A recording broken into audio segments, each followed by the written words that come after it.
Chamaka haraman. Maria makaka ndio pia anakamata. Watapoteze na ngeje.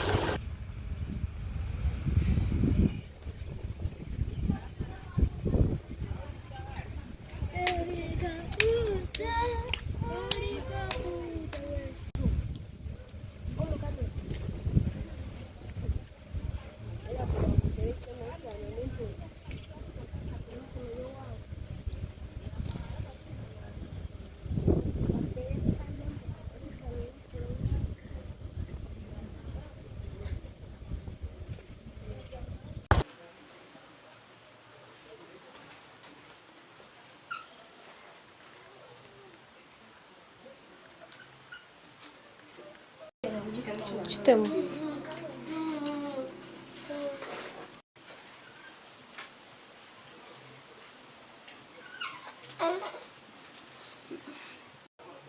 Bene turana waho ashifuna umurimo gukombe kagenda yombeka umukagaruka izarara atuguma twena abena nyamba imirimo yanje yo mukayona kandi abena tuyamba no muka atureberera abena akora tugurira nke byo kurya mwena abena atureberera munonga birajye umwana murungi munonga abatine shonga izuba ry'ukubanza umwana wanje nkasibana waha nanga kasiba byani kuzashira 12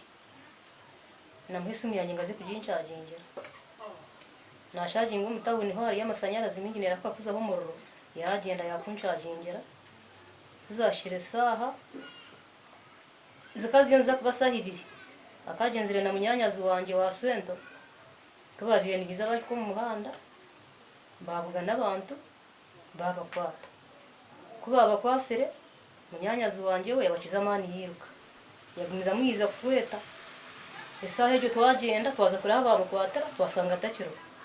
sero yona abantu bona bataho hururu twaza umushaka kuronda karanturonde kiro cyona kuzashira saa 5 twabwo mu kibara munyanyazi wa Dani Imyaka inenga. abiri nebiri mwazo saa 3 bakugitera nagamba Ruganda kandi nagira ngo nwa kutera takwenda bamuterre na atire saa 3 yaga kajya ngo nakutera saa 4 unando msindikire mikawo makumyana saa mukago kuzikire saa mukago sente ngo bazo musindikira bisente no bari yo mutawuni yembe nayizire nashire kunuya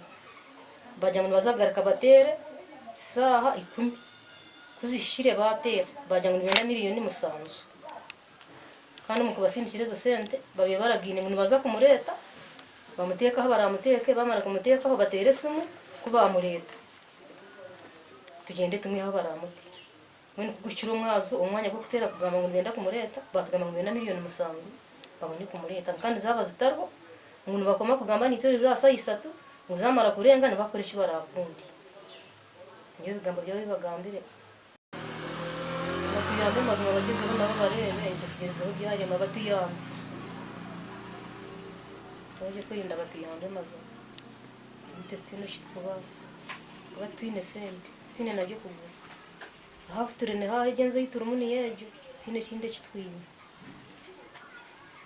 Yambe umwana bamuronde aho kandi tushobangiriyo kandi tutiraho buryo bwona byatwaburwa ibyo nibyo byanje korwa nibibaho ntubihurira kunga mwe nitumsere yitu tubebatakagize umwana batu haranga muri ngugu bakamutwara cibishitaka tubihire kunga tubihire kunga tubihurira handi mwe ntato umwana witukabuzire byatushobera nitushongera cyo ko amazo namugana umutabona main habetize bekari nasiyaka akayini munywano weye bakuratse baganire byabo hata muzo ke nabashiraho ubu yabayine yazatazanani ukutere simu kwenda tahe no utakwata namujanti nani yo mutabone simu tinka kwata simu tsero nabasigaho basaganira namuzamu nanyezera na yambuka hato ko kumukwamuka hamusaba mutare Volanda atizimbese kinakiriho nafuna amabara abiri aho kuzo umuhanda gwitonde bategera amabantu nafuna amabara abiri atkinabe ningumizamu umuzo yije nyuma nyirukiraho ubwo wenyine yampika mukati taranga ngwine ngo yamwirukire cy'kumwisa cyona akana ariko ngo kubonye ko mundakusije kwenda mukwate namuja ntazo bwo wampisire amabara ganje ntagafonera abiri nti ofona gawe twagenda yagafuna amabara abiri twatambura nkaburisho mutakutambura kutabe twahe ko misha aho chairperson akafuruka yazaho umisha tahora abandi nyuma batuyirukiraho ata abantu mu kutuyurukaho enyuma yitu nabwo stira akahari tayo piki yasiza amatare kuzomisha kabatambura ata mu kutambura nano umisha itabentuza hari tayo piki ndijo akihitire ata mu kiyatura nonaga mu mojo nti ntaba batirutse wabahora no bamanyise nti wapi patikita tamu yamara nama kukimugambe yaje tuwapi niko kana batkwata twena babiri katwa ikakizimbe cy'imyambi tibakuturana batkwata twena hata mu kwata twena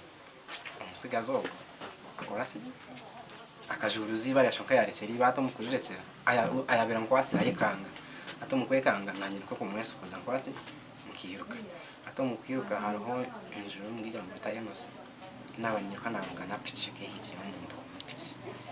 ati pichi ejo naje ubwire kese makene yukesha amatara amatatu bwagana pichi bakumushanka muhanda agwa amatara pichi ko bari bakoretse biruke hati nagumza muntinyiro kato mu kwiruka kaboga n'umuzo no wasiri yitaho mutabona kandi n'umukazi baganira namuje ntaze ntananiza na no juda tubakwase batutega batkwata ntinyo nayo sukuza niruka umuzo yategesha hanze kazi kashaye mu makumyana bakutwata ati kabucari kare umuzo yakorase yangarasi niho nayo batwati twahikaho tukashanga hataho umuntu wena nanakizimbe cyo nayo batwatira muhanda twayitobora bashanga batari mzo muhanda ro bekeri amsa bekeri kureba kare haine nkari ho no muhanda twabugana yo muzo no wacara aha tamuza ngo wabugana yo umuntu ogunote ino mwana wabugana umunyeto wasera twapi umuzo yagaruka yangara yashindikiza yamsa muhanda yaje tato gutine cytwareba nyakanga kenzo mutawuni nanye hati kugumiza mukakora nkija agahambira nyina w'umwana ntaza nanda na mutabano wabo tubakora se batutega niho ntabese kuzaniuka batwara bamutwara tunasaba mu kwasera mwebazo tujira polisi kutwarikayo baje kuba twabacenganye mwaje kuba tuzabuzamo hati kutumaze abayi biro umwana baragambira simu baratugambira ko barenda sente rero twafuna umwana witu sente twaheza twagizaho baratugana mitwaro 20 twaheza mitwaro 20 twaronda twabahereza bikana ko babahereza bagamba kare mu yoko mutahe umwana wanyaraza kwiye tujana twasitama bwira bashobora bwashisha nagisha abantu tibakatiye. Name is Bitabuse Godfrey, RDC of Ibanda district. It's true there is an alleged abduction of a younger man of about 22 years in Kachinga, Ishongoro Town Council, and investigations are going on. This is the second abduction since last year, and the first abduction was self-styled and was self-kidnapped. When investigations went on, they found out that this younger man had wanted to get a ransom from the mother, but when he was gotten from his hideout, he narrated his motives, and as I talk now, he has run away out of the village because of humiliation. This one, a younger man of about 22 years, called Tugume, who has been abducted, is still under. A younger man called Tumebaze is still under siege, possibly, and the police is investigating to find out where he could be. Unfortunately, the caller's location could be established with due course. We shall also establish the motive. Now I cannot divulge or disclose the motives of the abductee, but so far it is alleged that